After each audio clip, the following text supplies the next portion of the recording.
Sen fərqli deyilsən, pulun əsirisən. İşləmə üçün doğulan 8 milyarddan birisən. Yeni işçi qüvvəsi dünyaya gətirib çoxalıb bölməlisən. Sən fərqli deyilsən, maaşdan maaşa yaşayan modern köləsən. Heç vaxt dəyər görməyəcək, başın önündə gəzəcək, borc içində ölüb gedəcəksən.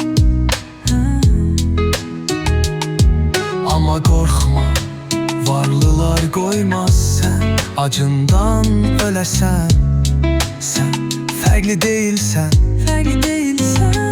Fərqli olmaq üçün çirkaba batmalı, ruhunu satmalısan.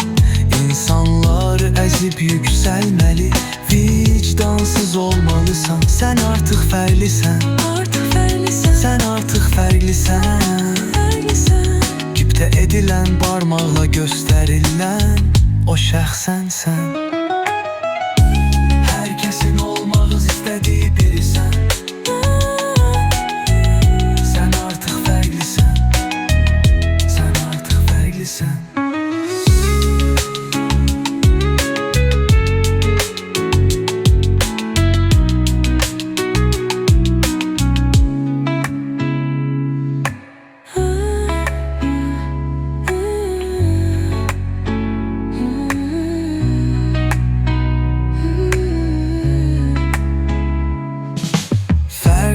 Olmaq üçün çirkaba batmalı, ruhunu satmalısan.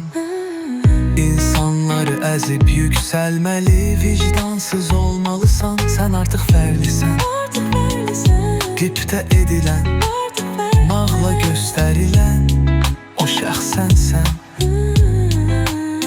Hər kəsin olmaq istədiyi birisən. Sən artıq fərqlisən, sən artıq fərqlisən.